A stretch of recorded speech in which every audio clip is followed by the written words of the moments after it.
예, 제4장에서는 시장의 수요와 공급에 대해서 설명하겠습니다.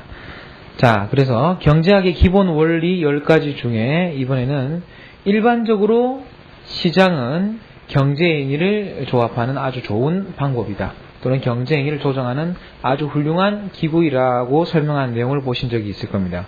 그래서 시장의 수요와 공급, 이와 같이 장의 이름이 정해져 있는 데는 여러 가지 이유가 있겠지만요.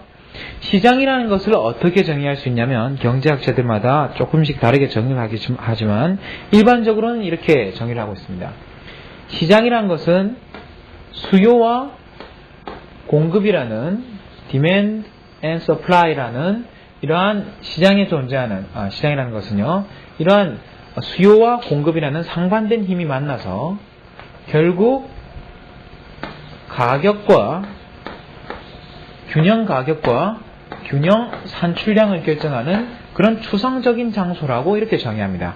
그래서 수요와 공급이라는 이런 상반된 힘이 만나 가격과 수량이 결정되는 그런 추상적 장소, 이것을 이제 시장으로 하고 정의를 하고, 이러한 과정에 있어서 분석의 핵심이 되는 개념이 수요와 공급 간의 균형이라는 개념입니다.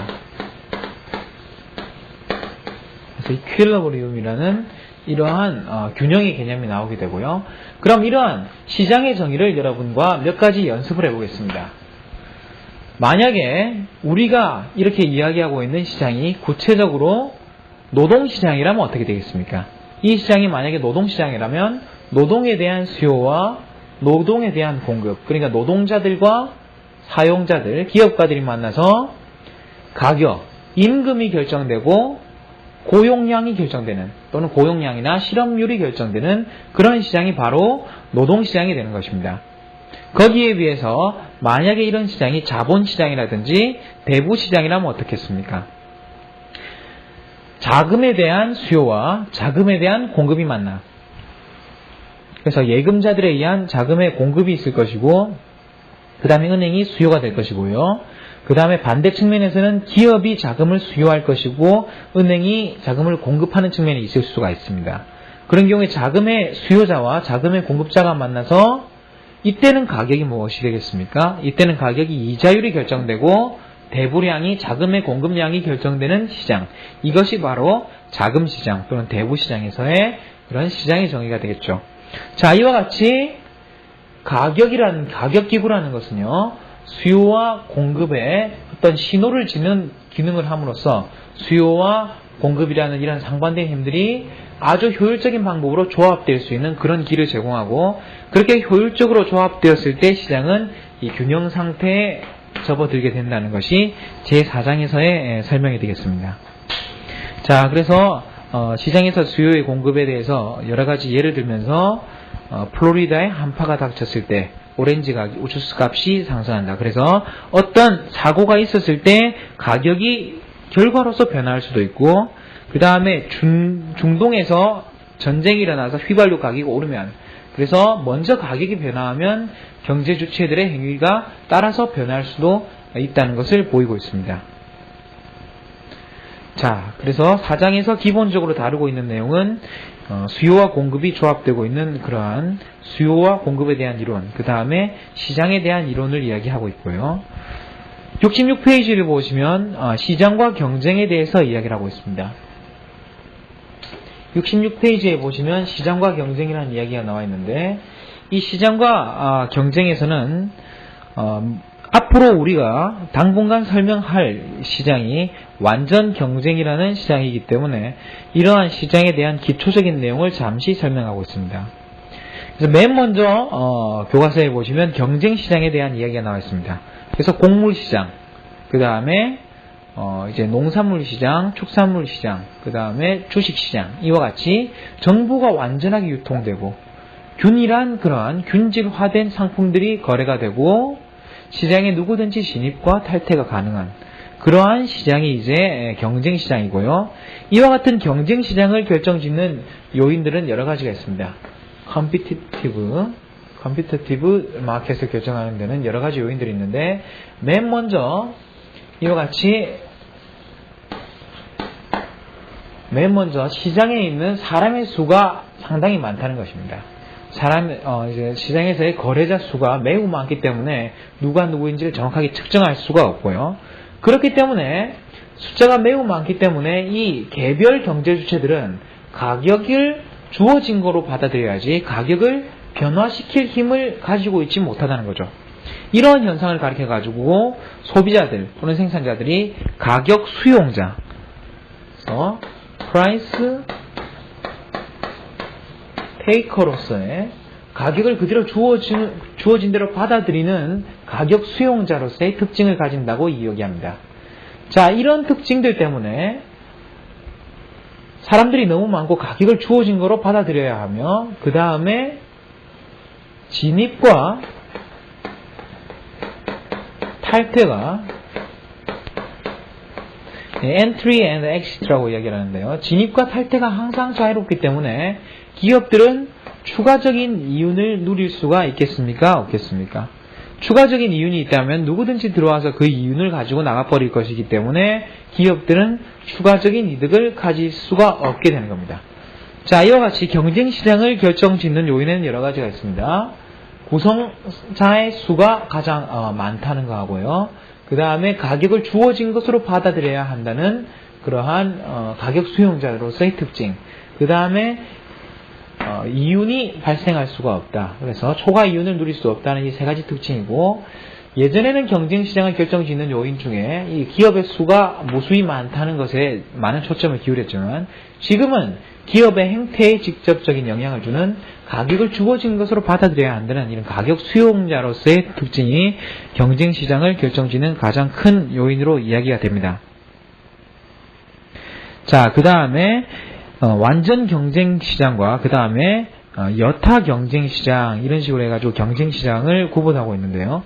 지금 설명된 이론이 이제 대치로 보면 완전 경쟁시장 쪽에 해당하는 내용이라고 볼 수 있고, 그 다음에 나오는 67페이지의 내용은 이 정도로 한번 설명해 볼 수가 있겠습니다.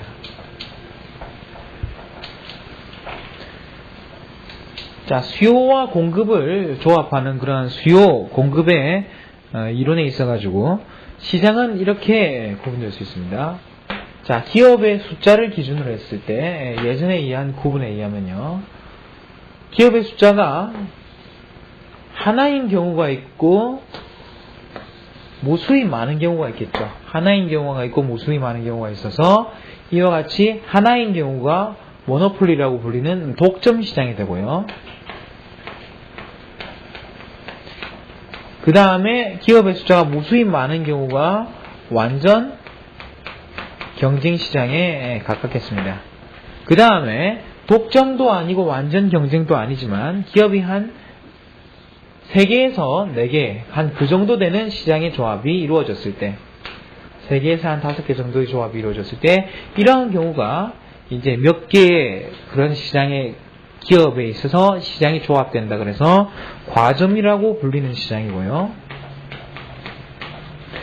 그 다음에 과점과 완전 경쟁 사이에 그러한 약간 특이한 형태의 시장으로서 기업의 수는 상당히 많지만 완전 경쟁 시장과 같이 균질화된 그런 상품이 거래가 되는 것이 아니라 약간 다른 상품들이 거래되는 시장. 예를 들어 가지고 떡볶이 같은 것들은 맛이 똑같은 떡볶이고 상인들이 매우 많지만 약간 떡볶이 집들마다 맛이 다르다든지, 최근에 컴퓨터 산업 같은 경우에서는 똑같은 워드 프로세서 상품들이 출시되지만 그 기능들이 약간씩 다르다든지, 이런 식으로 다양한 상품들이 차별화된 상품들이 거래되는 그러한 경쟁시장인 경우를 이제 차별화된 경쟁시장 또는 약간의 독점성을 가졌다고 해서 독점적 경쟁시장이라고 이렇게 부르기도 합니다. 자, 그래서 경쟁의 정도는 이쪽으로 갈수록 강해질 것이고요. 경쟁의 정도는 이쪽으로 갈수록 강해질 것이고, 일단은 기본적으로 경쟁에서 생각하는 시장은 이 완전 경쟁 시장을 중심으로 지금부터 설명을 해 나가도록 하겠습니다.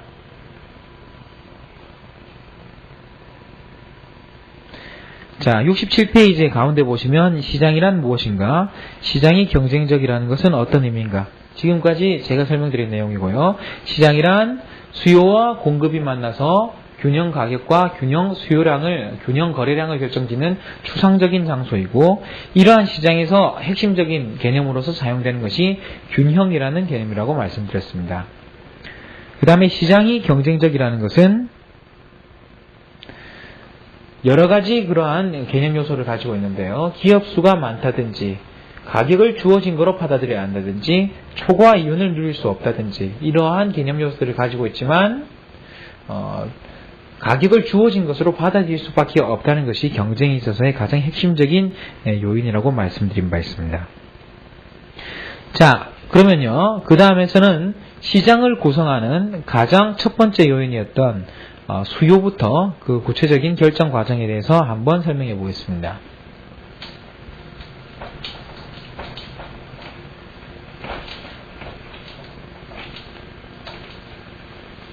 여러분도 어렸을 때를 기억하시겠지만, 여러분도 어렸을 때 물건이 싸면 많이 사고 비싸면 살 수 없다, 또는 비싸면 많이 사지 않는다는 것은 여러분이 경제학을 배우기 훨씬 이전에, 학교를 다니기 이전에도 그 정도는 다들 알고 있었다는 거죠.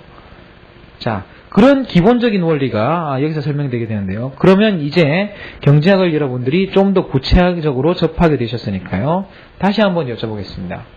그러면 이른바 수요의 법칙이라고 불리는 가격이 낮으면 더 많이 소비하고 가격이 높으면 적게 소비한다는 이러한 원리는 왜 발생하는 겁니까?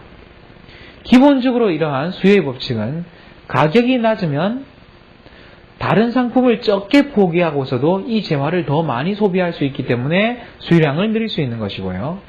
가격이 높으면 다른 재화를 많이 포기해야만 이 재화를 소비할 수 있기 때문에 이 재화를 많이 소비할 수가 없게 된다는 겁니다.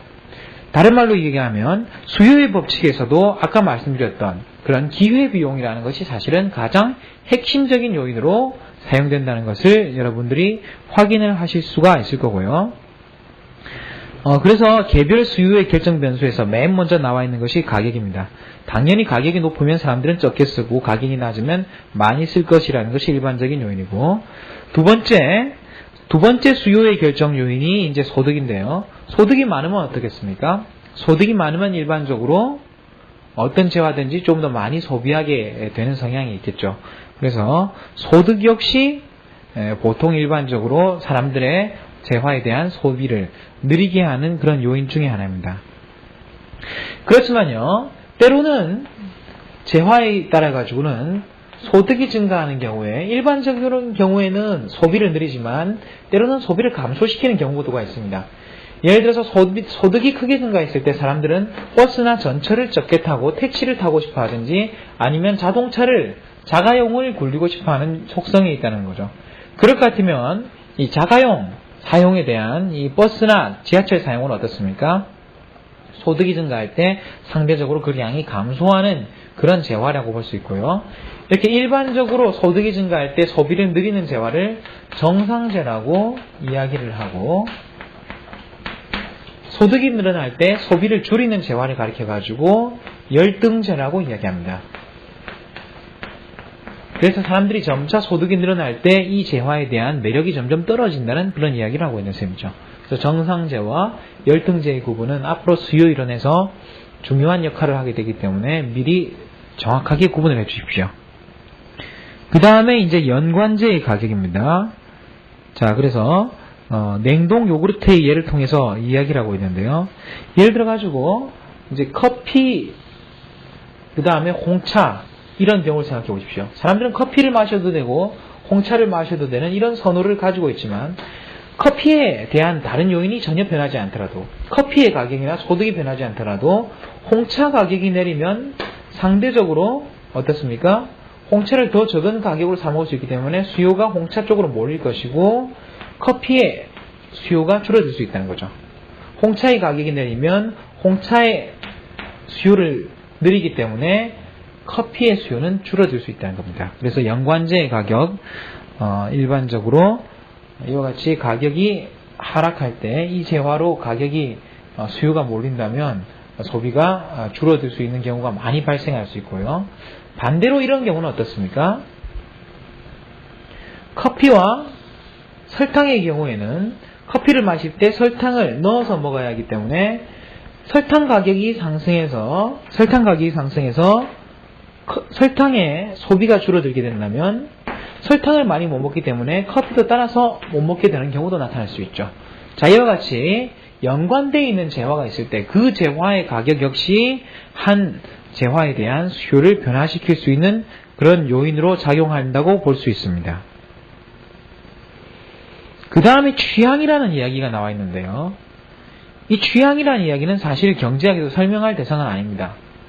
사람의 선호라든지 사람의 취향이라는 것은 경제학에서 설명할 수 있는 요인이 아니라는 거죠. 사람의 마음은 자기 마음대로 마음 가는 대로 그냥 간다는 거죠. 바람이 불면 변하고 뭐 그런 식으로 변하는 게 사람의 취향인데, 그렇기 때문에 취향이 왜 변하느냐에 대해서는 경제학에서는 설명하지 않습니다. 하지만 취향이라는 단락의 맨 마지막을 보면 그렇지만 취향이 변할 때 나타나는 현상들은 경제학의 분석 대상이 된다는 겁니다.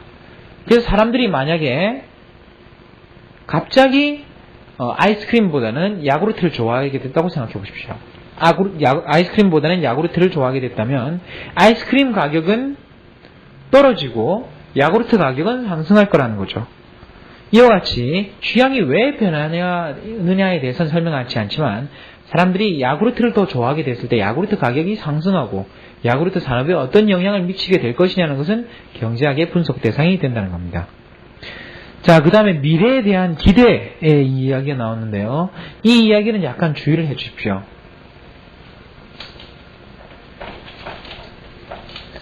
특히 부동산이나 주식과 같은 그런 장기적인 보유 대상이 되는 경우에 이와 같은 현상들이 더 많이 발생하게 되는데요. 일반적으로 우리의 수요 요인은 이렇게 결정됐다고 볼 수 있습니다. 자, 그래서 수요를 결정짓는 가장 중요한 요인으로서 가격이라는 게 있고, 가격이 상승하면 수요는 감소하는 관계에 있다고 했습니다. 그렇지만 토지라든지 주식이라든지 이와 같은 자산의 경우에는 어떤 현상이 나타나냐면요. 여러분, 만약에 전세값이 오를 것 같다, 또는 땅값이 오를 것 같다면 올가을에 사야 될, 또는 이제 앞으로 2달 후에 사야 될 이러한 토지를 미리 어떻게 할 수 있습니까? 가격이 오르기 전에 지금 살 수가 있다는 거죠. 그 다음에 주식의 경우도 어떻겠습니까? 지금 주식 가격이 5,000원인데 8,000원이 될 것 같다. 가격이 상승할 거라는 그런 예측 때문에 오히려 미리 수요를 늘릴 수도 있다는 거죠. 그럼 실제로 가격이 상승할 수도 있습니다. 그래서 이와 같은 표현을 한번 사용해 보면요. 가격의 상승은 수요를 줄이는 요인이 되지만 가격이 상승할 것이라고 예측한 경우는 어떻습니까? 오히려 그 주식을 사야 되겠다, 또는 토지를 미리 사둬야 되겠다는 이러한 준비적인 수요가 발생할 수가 있다는 겁니다. 이런 수요를 사실은 투기적 수요라든지 가수요라는 용어를 사용하기도 하던데요. 여간의 미래에 대한 기대, 그래서 어떤 재화의 가격이 상승하겠다고 이렇게 예측을 하는 경우는 현재의 수요를 늘리는 성향으로 표현될 수가 있을 겁니다. 자, 그래서 수요가 결정되는 여러 가지 요인들을 살펴봤고요. 일반적으로는 다른 요인들을 일정하게 두고 가격 이외에 기타 요인들을 일정하게 두고 가격에 대해서 가격이 상승하는 경우 수요가 감소한다는 관계를 이제 이와 같이 일반적으로 나타냅니다. 69페이지를 살펴보면요. 이쪽을 아이스크림의 수량이라고 이야기하고 이쪽을 아이스크림의 가격이라고 할 때 어떻습니까? 가격이 아주 낮아졌을 때 아이스크림의 수요는 12단위까지 늘어날 수 있고, 가격이 3달러까지 상승했을 때는 이제 사람들이 더 이상 아이스크림을 사 먹지 않게 된다는 걸 이야기를 하고 있죠. 자, 여기서 재미있는 현상들이 몇 가지 발생됩니다. 가격이 상승하면 수량이 줄어들 것이라는 것은 우리의 기본적인 예측이었고, 재미있는 사실은 가격이 낮아지면 낮아질수록 수요가 늘어나긴 늘어나지만 가격이 아주 낮아져서 0이 되더라도 사람들은 무한대의 소비를 하지는 않는다는 거죠. 사람들은 가격이 아무리 낮아지더라도 아이스크림은 어떻습니까? 12단위 이상 먹지 않는다는 겁니다. 이와 같은 사실은 12단위까지 가면은 가격이 0이 되었을 때는 포기해야 되는 대상이 없는데도 불구하고 어떻습니까? 사람들이 추가적인 소비를 포기하게 되죠. 이와 같은 거는 아이스크림을 12개 먹게 되면 그 다음부터는 입이 얼얼해서 아이스크림 맛을 알 수 없다든지, 아니면 아이스크림 12개 이상을 먹으면 배탈이 나서 오히려 고생을 하게 된다든지, 이러한 이유에 의해 가지고 사람들의 아이스크림 소비로부터 나오는 추가적인 효용, 한계 효용이 더 이상 없어지기 때문이라는 것을 알 수 있습니다. 자, 그래서 주의하실 점들은 가격이 아무리 하락하더라도, 가격이 0으로 하락하더라도 사람들은 무한대의 소비는 하지 않는다는 것입니다. 이와 같은 점에 주의를 해주시기 바랍니다. 자, 여기까지 내용이 69페이지에 나와 있는 수요에 대한 내용이고요. 자, 70페이지에 나와 있는 내용이 이제 우리가 일반적으로 표시를 할 때 함수로 표시하기 위해서 다른 조건들이 일정하다면 하는 가정하에서 가격에 대해서만 이렇게 그래프를 그리게 되고요. 자, 그러면 이와 같이 다른 조건들이 일정하다는 가정에 대해서 가격에 대해서만 그려진 그래프는 가격이 변하는 경우 그 그래프의 형태가 변합니까? 변하지 않습니까? 가격의 변화는 바로 이 그래프 상에서의 이동으로 나타나게 되죠. 가격이 변하면 수요량이 변하게 된다 하는 관계로 이야기되고, 만약에 가격 외의 요인이 변한다면 어떻게 되겠습니까? 가격 외의 요인이 변한다는 것은 비록 현재 가격이 이렇게 일정하게 주어져 있다고 하더라도 예전에 이만큼 소비를 유발하던 그러한 소비자들이 이제 만약에 가격이 더 상승하게 됐다든지, 아니면 이 재화에 대한 아이스크림에 대한 수요가 또는 선호가 더 높아졌다든지 할 때는 가격이 일정한 경우에 수요를 늘릴 수도 있다는 거죠. 그렇기 때문에 가격의 변화는 곡선상의 변화로 나타나는 반면에 가격 이외의 요인의 변화는 곡선 자체의 이동으로 이렇게 나타나게 됩니다. 자, 그래서 이걸 가리켜서 때로는 교과서에서 곡선상에서 이동이 나타날 때, 가격의 변화로 인한 곡선상의 이동이 나타날 때 이러한 변화를 수요의 변화라고 수요량의 변화라고 이야기를 하고, 가격의 변화로 인한 수요의 이제 소비량의 변화를 수요량의 변화라고 이야기하고, 그 외의 요인에 의해서 수요 곡선 자체가 변하게 될 때, 수요 곡선 자체가 변화될 때 이것을 가리켜서 수요의 변화라고 이야기합니다. 자, 그래서 수요량의 변화와 수요의 변화를 명확하게 구분해 주십시오.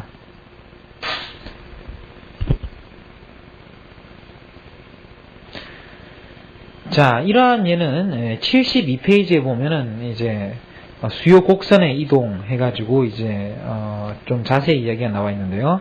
그래서 미국 의학업계가 아이스크림을 규칙적으로 먹는 사람들이 오래 못 산다 이렇게 발표를 한다는 이야기를 한다면 수요가 감소할 것이고, 아이스크림이 사람들의 건강에 도움이 된다 이렇게 얘기하면 오히려 사람들의 수요를 늘릴 거라는 거죠. 이와 같이 사람들의 취향이라든지 기대에 영향을 줌으로써 수요 곡선 자체가 변하는 것을 수요의 증가 또는 수요의 감소라고 이렇게 이야기를 하고 있습니다. 이 예는 이제 73페이지에 재미있는 예로서 설명되고 있는데요. 73페이지에 재미있는 예로서 설명되고 있는데, 사례 연구, 73페이지 사례 연구에 보시면 담배 소비를 줄이는 두 가지 방법이라고 되어 있어요. 결국 소비량을 줄이는데 어떤 방법이 있냐면,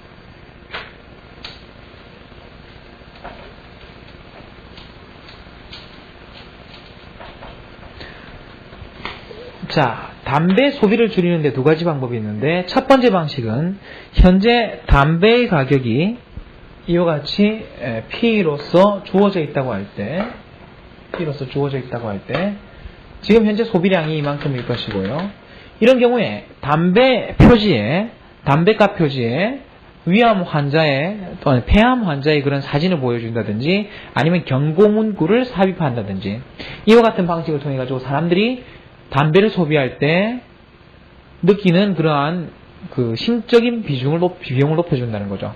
그래서 이와 같이 경고 문구를 삽입함으로써 수요를 감소시키고 수요 곡선 자체를 좌측 이동시킴으로써 수요를 감소시키는 방법을 생각할 수가 있겠습니다. 자, 이런 방법이 첫 번째 방법일 것이고요. 경고 문구 삽입이 첫 번째 방식일 것이고, 두 번째 방법은 어떻게 하는 방법이냐면, 이런 식으로 경고 문구를 삽입하는 대신에 이와 같이 주어진 시장의 균형에서 바로 어떤 식으로 하냐면, 시장에 있어서의 그러한 담배 가격을 조세를 부과하는 방식이라든지 아니면 인위적인 가격 통증을 통해 가지고 P 다시 지점까지 이렇게 상승을 시켜버리는 거예요. P 다시까지 이렇게 가격을 상승시키는 경우에도 똑같이 어떻습니까? 담배의 소비량은 이렇게 줄어들게 만들어줄 수가 있다는 겁니다. 그래서 담배 소비량을 줄이는 방법으로서는 이렇게 사람들이 경고문구를 삽입함으로써 이렇게 수요 자체를 줄이는 방법이 있을 것이고, 다른 방법으로서 가격을 상승시킴으로써 수요 자체는 일정하지만 소비량만을 줄일 수 있는 방법도 있습니다. 자, 그런데 여기서 재미있는 내용은요, 오른쪽에 사진을 보시면 여러분 동생쯤 되는 친구가 아주 건방진 그런 표정으로 담배를 피고 있을 건데요. 10대의 흡연을 막는 최선의 방법은 무엇일까 이렇게 되어 있습니다. 이런 경우에 두 가지 다 이제 담배 소비량을 줄이는 방법. 그래서 경고문구를 삽입하는 것도 가격을 높이는 것도 의미가 있지만 이와 같은 연구 결과가 발표됐다고 하죠. 10대들은 아주 신취적이기 때문에 경고문구 같은 것들은 크게 신경을 쓰지 않는 반면 10대의 경제력은 한계가 있기 때문에 10대들의 소득은 한계가 있기 때문에 10대는 가격에 대해서 아주 민감한 반응을 보인다. 다른 말로 하면 가격에 대해서 아주 탄력성이 높다 이와 같은 보고가 있다면 아주 현실적인 그런 가정들이죠. 이런 가정이 있다면 오히려 어떻습니까? 이와 같은 이동폭은 그다지 크지 않을 것이고 가격을 조금만 높이더라도 수요량은 크게 줄어들 것이기 때문에 오히려 10대의 흡연을 막는 그런 방법으로는 경고문구의 삽입보다는 가격을 약간 상승시켜버리는 것이 더 큰 이득이 될 수도 더 효율적인 방법이 될 수 있음을 이야기할 수 있습니다. 자, 그래서 73번에 나와 있는 그런 담배 소비를 줄이는 두 가지 방법.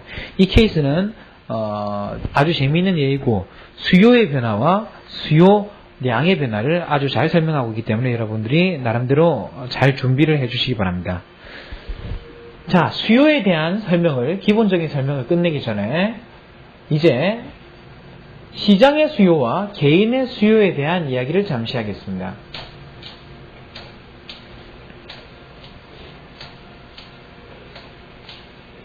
자, 지금까지의 설명은 개인의 수요와 시장의 수요를 그리 구분하지 않고 이야기를 했는데요. 사실은 시장에서의 수요라는 것은 개별 경제 주체인 A, B, C의 이러한 수요가 모여서 구성되는 것이 바로 시장에서의 수요라는 거죠. 자, 그럴 것 같으면 만약에 경쟁시장을 가정하는 경우 개인의 수요로부터 시장의 수요는 어떻게 도출될 수 있을까 하는 그런 의문을 가지게 되는데, 일반적으로 이와 같은 가정을 생각해 볼 수 있습니다. 경쟁시장이라는 가정 때문에 A, B, C가 모두 동시에 직면해야 되는 것이 있습니다. 그렇기 때문에 A, B, C는 경쟁시장 하에서는 주어진 가격을 그대로 받아들여야 한다는 이런 특징이 있을 것이고요. 그렇기 때문에 모든 소비자는 가격을 공유하기 때문에 동일한 가격상에서 수요량을 합하면 그것이 사회적인 총 수요량이 되지 않겠느냐 하는 것이 기본적인 접근이 될 수 있습니다. 실제로 그 내용은 이제 70페이지와 71페이지에 캐서린과 니콜라스의 수요라는 그런 예를 가지고 설명된 내용인데요. 그 내용을 간략하게 그래프로 표시해 보면 이와 같습니다.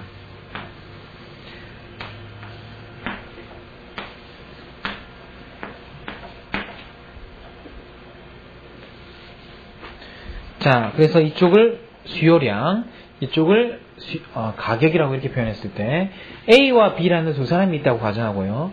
A의 수요도 가격이 상승하면 감소하고 B의 수요도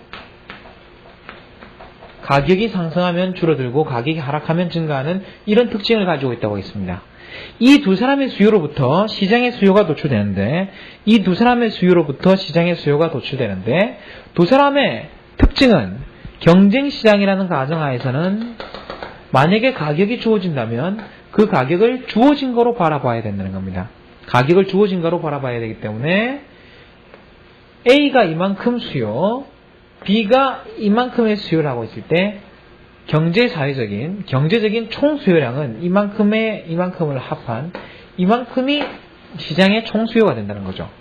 그럼 이와 같이 주어진 가격이 변화할 때 각각 이만큼을 이 바깥쪽에 합함으로써 이와 같은 시장의 총 수요 곡선이 그어질 수가 있을 것인데, 이와 같이 도출되는 방법에 의해서 개인의 수요는 시장의 수요로 바꾸어질 수 있고요.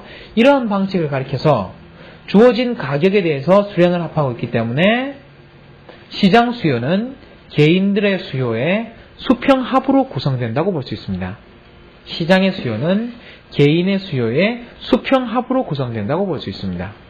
자, 이와 같은 내용, 시장 수요의 도출 내용은 중요한 내용 중에 하나이기 때문에 주의를 해주시기 바라고요. 자, 그 다음에 두 번째, 공급에 대한 내용을 설명하겠습니다. 공급은 74페이지부터 그 내용을 설명하고 있습니다. 자, 그래서 시장이라는 것은 수요와 공급이 만나서 가격과 수량을 결정짓는 것이라고 했고, 시장을 구성하는 또 하나의 중요한 힘으로서 이 공급이라는 힘이 존재한다는 것을 미리 말씀드렸습니다. 그래서 일단 먼저 공급의 결정 요인을 한번 살펴보면요, 여러분도 당연히 이와 같은 경험을 하셨겠죠. 예를 들어가지고 어렸을 때 여러분이 딱지나 구슬을 가지고 있는데 10원을 준다면 주지 않지만 100원을 준다면 줄 수도 있다고요. 이와 같이 공급의 경우에도 가격이라는 것이 기본적으로 가장 중요한 요인이 될 수 있습니다. 그래서 기본적으로 공급이라는 것도 가격이라는 것이 첫 번째 가장 중요한 요인이 될 것이고, 가격이 상승하면 공급을 늘린다는 것이 이른바 공급법칙이라는 그런 내용으로 이야기되고 있습니다. 75페이지에 5단에 정리된 부분을 보시면 공급의 법칙이라는 것은 아까하고 비슷하게 다른 조건이 일정하다면 어떤 재화의 가격이 상승하면 공급량이 증가한다. 그래서 가격의 상승은 공급량의 증가를 가져온다는 것이 공급량의 법칙이고요. 이 공급의 법칙에서는 다른 조건들이 일정하다고 이야기했는데, 이제 그 다른 조건들이 어떤 것들이 있는지를 살펴보도록 하겠습니다. 자, 그래서 그 다른 요건 중에 맨 첫 번째 나오는 것이 요소 가격입니다. 그래서 지금과 같은 경우가 이렇게 되겠죠. 임금이 상승한다든지 아니면 원유 가격이 상승한다든지, 이런 경우에 원유 가격이 상승함으로써 생산자들은 비록 많은 양을 공급하고 싶지만 자신이 가진 돈으로서는 그 이상을 공급할 수가 없는 현상들이 발생하게 될 것이고요. 주어진 가격에서는 요소 가격이 비쌀 때 많은 양을 공급했을 때는 오히려 손해가 날 가능성이 크다는 거죠. 그래서 요소 가격은 공급량을 줄이는 방향으로 작용합니다. 그래서 구체적으로는 임금이라든지 임대료 같은 것이 공급을 감소시키는 요인으로 작용한다 하는 내용으로 보시면 좋겠고, 기술의 측면에서는 어떻겠습니까? 기술의 측면에서는 이제 어떤 그런 측면을 가지고 있냐면요, 만약에 똑같은 그런 시장 상황일 때 기술이 개선되면은 더 많은 양을 시장에 공급할 수 있는 그런 여력이 생기게 되겠죠. 또는 같은 양을 생산할 때 더 적은 비용으로 생산할 수 있는 그런 힘이 생기게 되겠죠. 그렇기 때문에 기술 함수도 역시 공급을 증가시키는 하나의, 기술 개선이 공급을 증가시키는 하나의 요인으로 작용할 수 있을 거고요. 75페이지에 마지막에 나와 있는 공급의 결정 변수가 역시 미래에 대한 기대입니다. 이것이 최근의 경제학이 기대라는 변수를 이만큼 중요하게 다루고 있다는 것을 확인할 수가 있으실 거고요. 이러한 미래에 대한 기대라는 것은 아까 수요 함수의 경우에는 이랬습니다. 일반적으로 수요는 가격에 대해서 음의 상관관계를 가지고 있고, 가격의 상승을 예측한 경우에는 오히려 주식이 상승할 것 같다, 이렇게 될 것 같으면 어떻습니까? 주식을 미리미리 사놓으려고 한다는 거죠. 그래서 주식 차익을 얻을 수가 있을 것인데, 똑같은 내용이 여기서 포함된다면 어떻겠습니까? 가격이 상승하면은 공급을 늘리게 되지만, 가격이 앞으로도 계속 상승할 것 같다고 이렇게 예측한다면 사람들은 어떻게 하겠어요? 주식 가격이 내가 가지고 있는 주식인데 앞으로 2달 동안 계속 오를 것 같다면 이 주식을 팔 것도 안 팔고 가져 있어야지 계속 이득을 볼 수 있게 되죠. 그렇기 때문에 가격 자체의 상승은 공급을 증가시키는 효과가 있지만, 가격이 상승할 것이라고 예측한 경우에는 오히려 사람들의 단기적인 수요는 감소시키는 효과로 작용할 수 있다는 겁니다. 자, 이와 같은 요인들이 이제 존재할 때, 이제 이런 요인들을 다 일정하다고 가정하고 일반적으로 이제 이야기하는 것이, 자, 다른 다 일정할 때 가격이 상승하면 공급량이 늘어난다는 것이 이른바 공급의 법칙이고, 그 다음에 다른 요건들이 다 일정할 때 가격이 상승하면 수요는 감소한다 하는 이것이 바로 수요의 법칙입니다. 그래서 이러한 공급의 법칙과 수요의 법칙이라는 것은 이것들이 시장을 이루게 되고요. 자, 그래서 수요의 법칙에 따라서 구성된 곡선이 수요 곡선. 그 다음에 공급의 법칙에 따라 가지고 구성된 곡선이 공급 곡선이라서 이와 같은 점에서 이른바 아까 말씀드렸다시피 균형 가격과 균형 수량이 결정되는 것이 다름 아닌 바로 시장이란 거죠. 자, 그래서 이와 같은 식이 바로 시장에서의 균형을 아주 잘 설명해 줄 수 있는 이런 예로 볼 수 있습니다. 자, 이와 같은 내용이 75페이지에 보시면 76페이지까지 해서 가격이 상승하면 생산자들은 공급량을 늘리게 된다 하는 양으로 이제 이야기를 하고 있고요. 자, 아까하고 똑같은 내용으로 이제 개별 공급 곡선이 결정되었을 때 개별 공급 곡선이 이제 시장의 공급 곡선으로 결정되는 과정을 잠시만 설명드리면요. 경쟁 시장은 어떤 특징을 가진다고 말씀드렸습니까?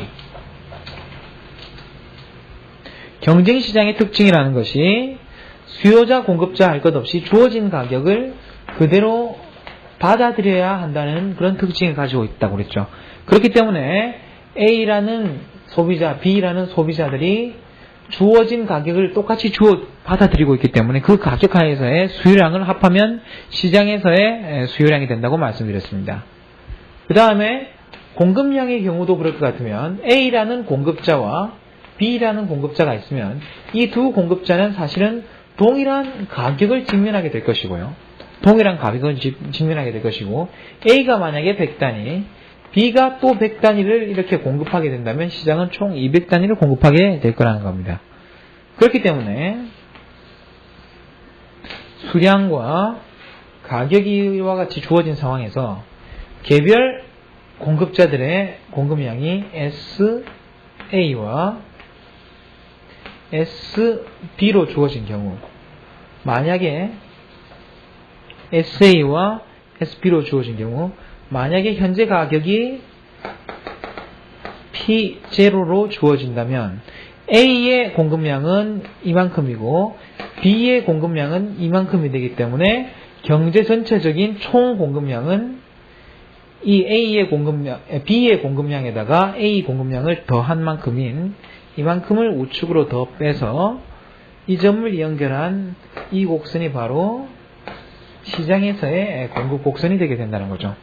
자, 그래서 아까 수요 곡선이라는 것이 개별 경제 주체들의 수요를 수평합한 것이 시장 수요 곡선을 이룰 수 있다고 말씀드렸다시피 시장 공급 곡선 역시 개별 공급자들의 공급 곡선을 수평합함으로써 구할 수 있습니다.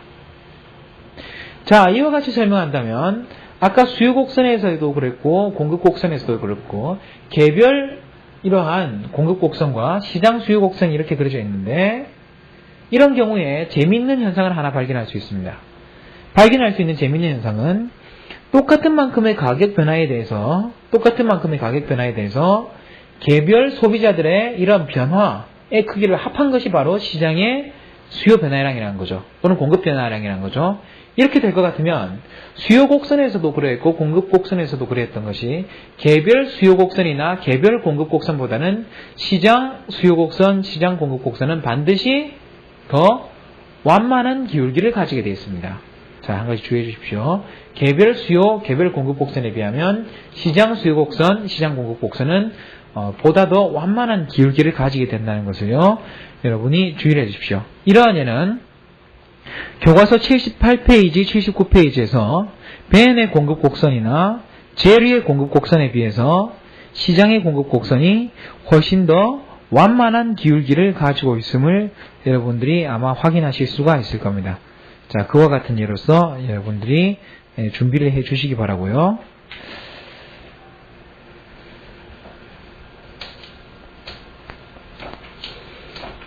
공급의 경우에도 아까 수요의 설명과 비슷한 하나의 예가 나타나게 됩니다.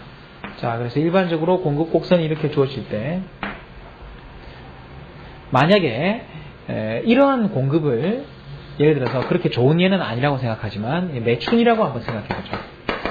이게 매춘 공급 곡선이라고 이렇게 할 때 매춘의 공급을 줄이기 위한 방법으로서 일단 어떤 방법들이 있겠습니까?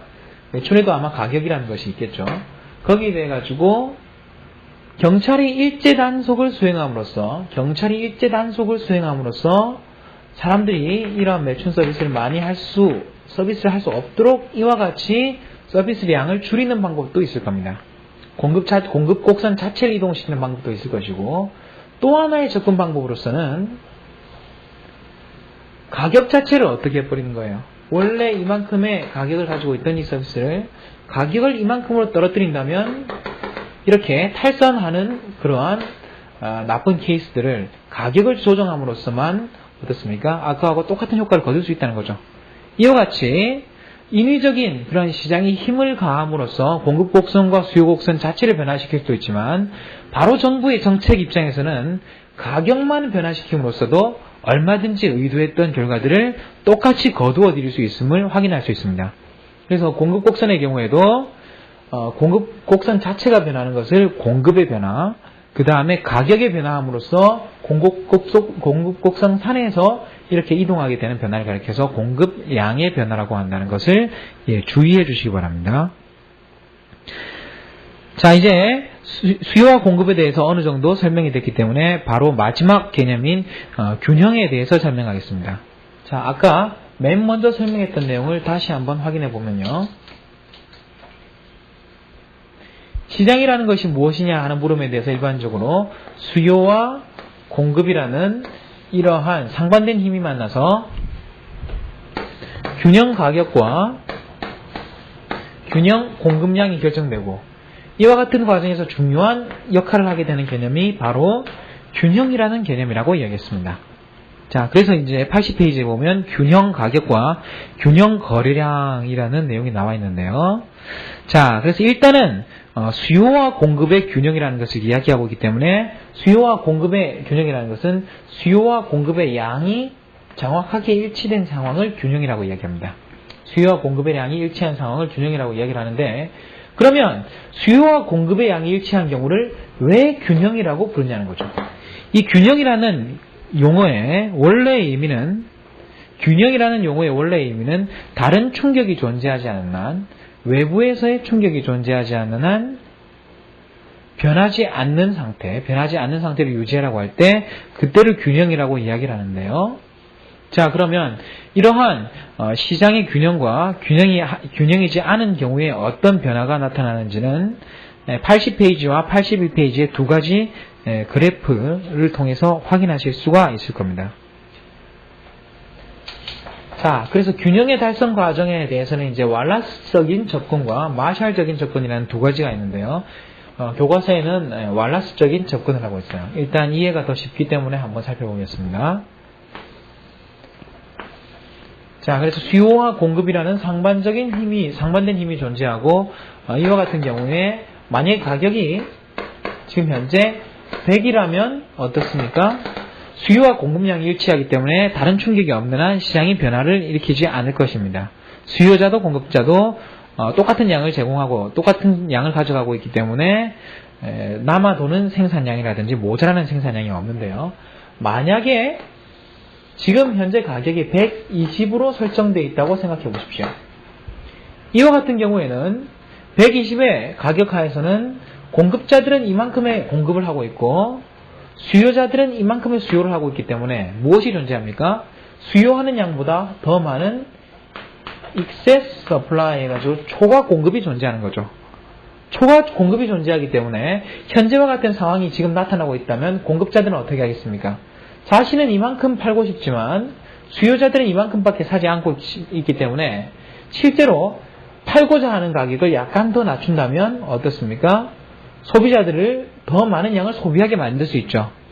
그렇기 때문에 이와 같은 경우에는 시장에서 초과 공급이 존재한다는 것이 가격을 낮추는 힘으로 작용해서 서서히 원래의 상태로 돌아오게 만들 거라는 겁니다. 반대로 현재의 상태가 80원에 해당하는 그런 상황이면 어떻겠습니까? 공급은 이만큼 뿐인데 수요는 훨씬 더 많기 때문에 현재는 초과 수요, excess demand가 존재하는 경우라고 볼 수 있습니다. 자, 그럴 것 같으면 수요자들은 사실은 이 가격 하에서 이만큼을 소비하고 싶은데 공급자들은 이만큼밖에 내놓지 않는다는 거죠. 그렇기 때문에 수요자들은 어떻습니까? 수요자들은 여기서 조금 더 높은 가격을 줌으로써 공급자들로 하여금 더 많은 양을 제공하도록, 공급하도록 만들 요인이 있다는 겁니다. 그렇기 때문에 이렇게 초과 수요가 존재하는 경우에는 이 초과 수요라는 힘이 가격을 상승시키게 만들 것이고, 그래서 원래의 점으로 돌아오게 될 것이기 때문에 이와 같은 상황에서 공급과 수요가 일치하는 100의 가격이 균형 가격이 되고 그 외의 가격인 120이나 80은 균형 가격이 될 수 없음을 확인할 수 있습니다. 자, 이와 같은 설명이 일반적으로 교과서에서 이야기되고 있고요. 자, 똑같은 그래프인데 때로는 경제학자들에 따라서는 약간의 다른 설명을 하게 됩니다. 자, 이 그래프를 통해서 여러분들이 균형 상태, 초과 공급, 초과 수요, 초과 수요는 가격을 상승시키고 초과 공급은 가격을 하락시키는 힘으로 작용한다 하는 것을 주의를 해 주실 필요가 있고, 약간 고급의 경제학 책에서는 이런 설명도 동시에 하고 있습니다. 교과서에 있는 내용과 한번 비교를 해 주십시오. 때로는 경제학자들은 어떤 설명을 하고 있는가 하면요, 균형량과 균형 가격 중에서 이런 설명을 하고 있죠. 수요 공급에 있어서 금방은 가격을 가지고 설명을 했지만 때로는 이렇습니다.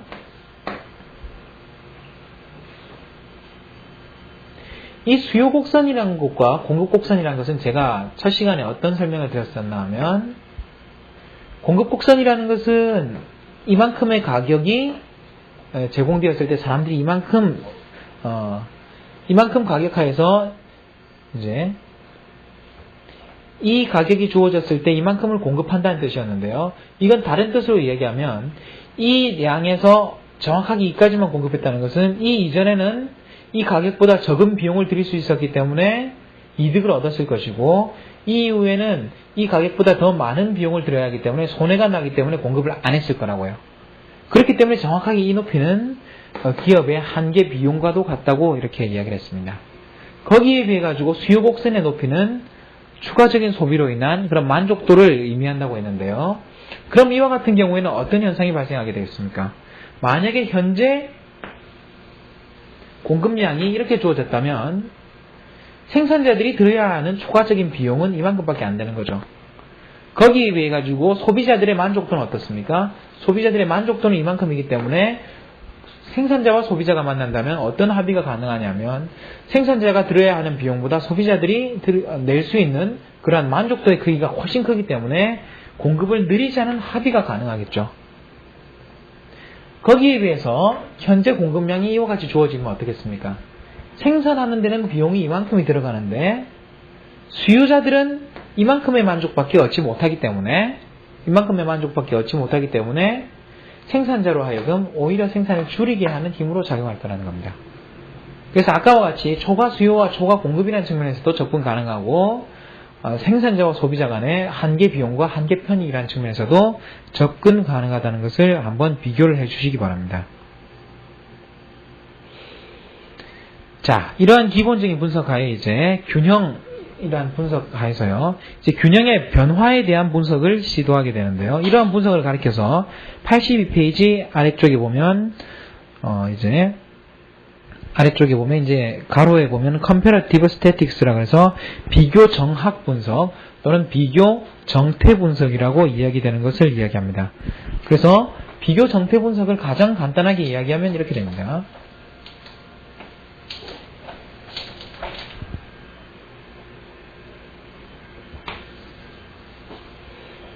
자, 여기서 수량이고요.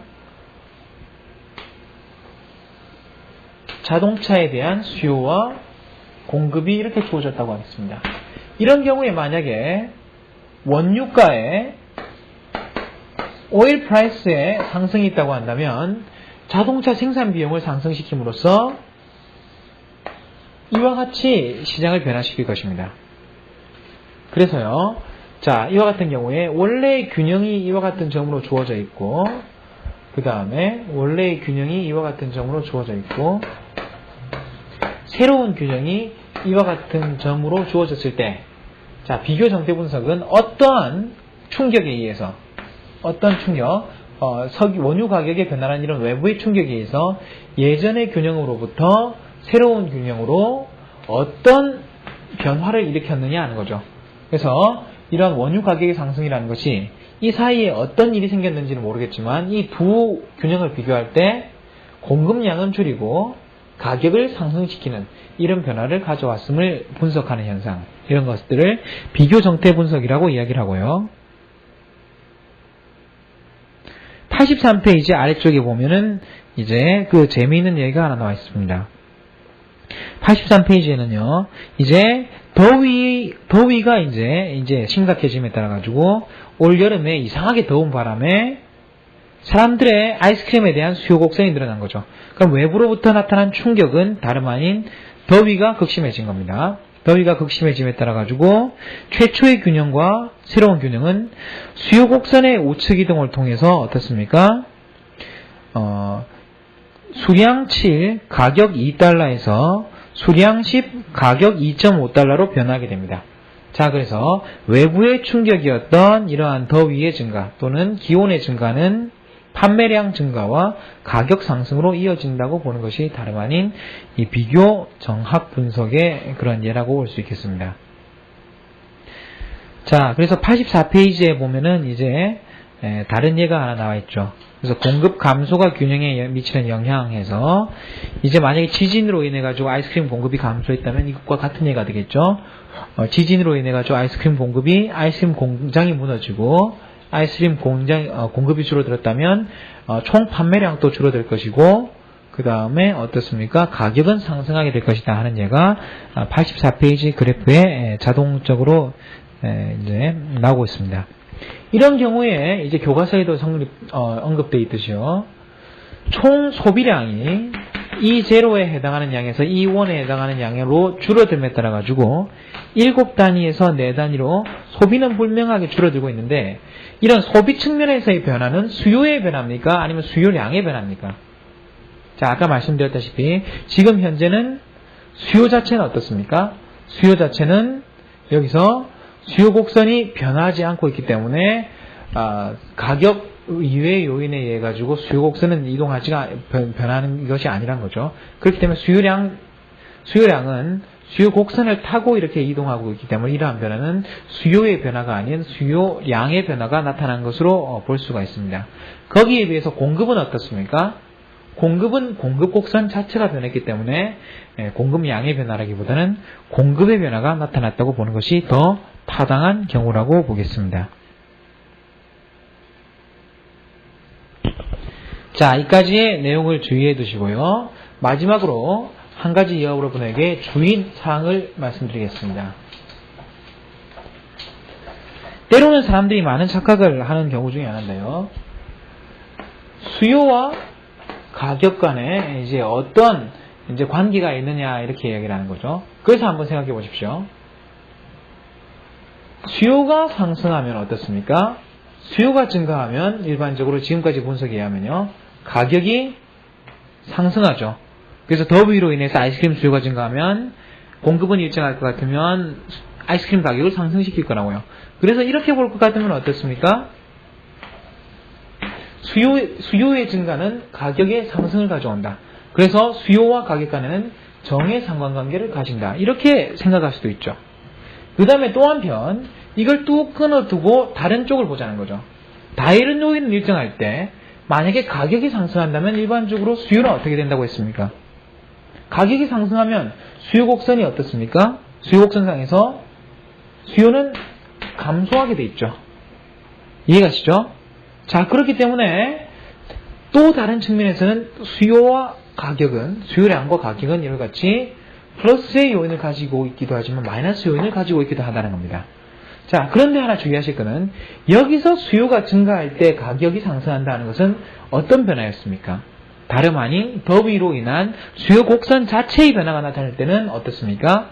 수요 곡선 자체의 변화가 나타날 때는 수요와 가격이 같은 방향으로의 변화를 보일 수 있는 데 비해서 다른 요건이 일정할 때 가격이 상승했다고 할 때는 수요는 어떻습니까? 오히려 감소할 가능성이 있다. 이렇게 이야기할 때는 바로 이것이 다름 아닌 수요 곡선이 아닌 수요량에 대한 그런 언급이라고 볼 수 있습니다. 자, 이러한 현상에 대해서 여러분들이 정확하게 수요의 변화와 수요량의 변화를 뚜렷하게 구분해 주시기 바랍니다. 자, 그래서 85페이지에 보면은 결론해서 가격 기구에 의한 자원 배분.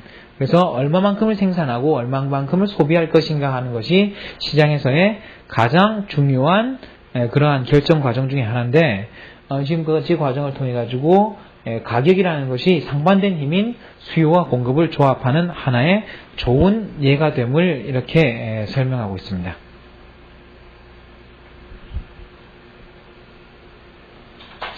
네, 수고하셨습니다.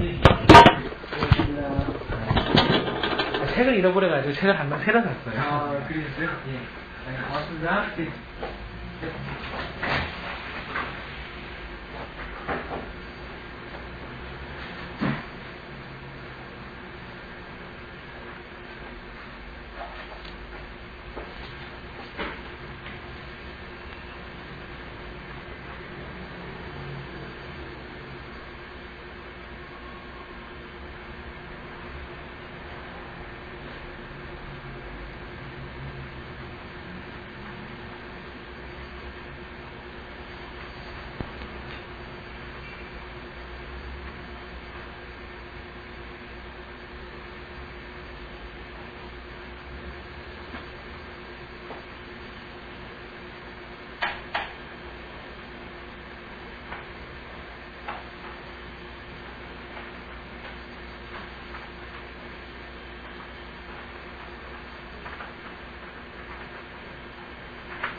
안녕히 계세요.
요거 색깔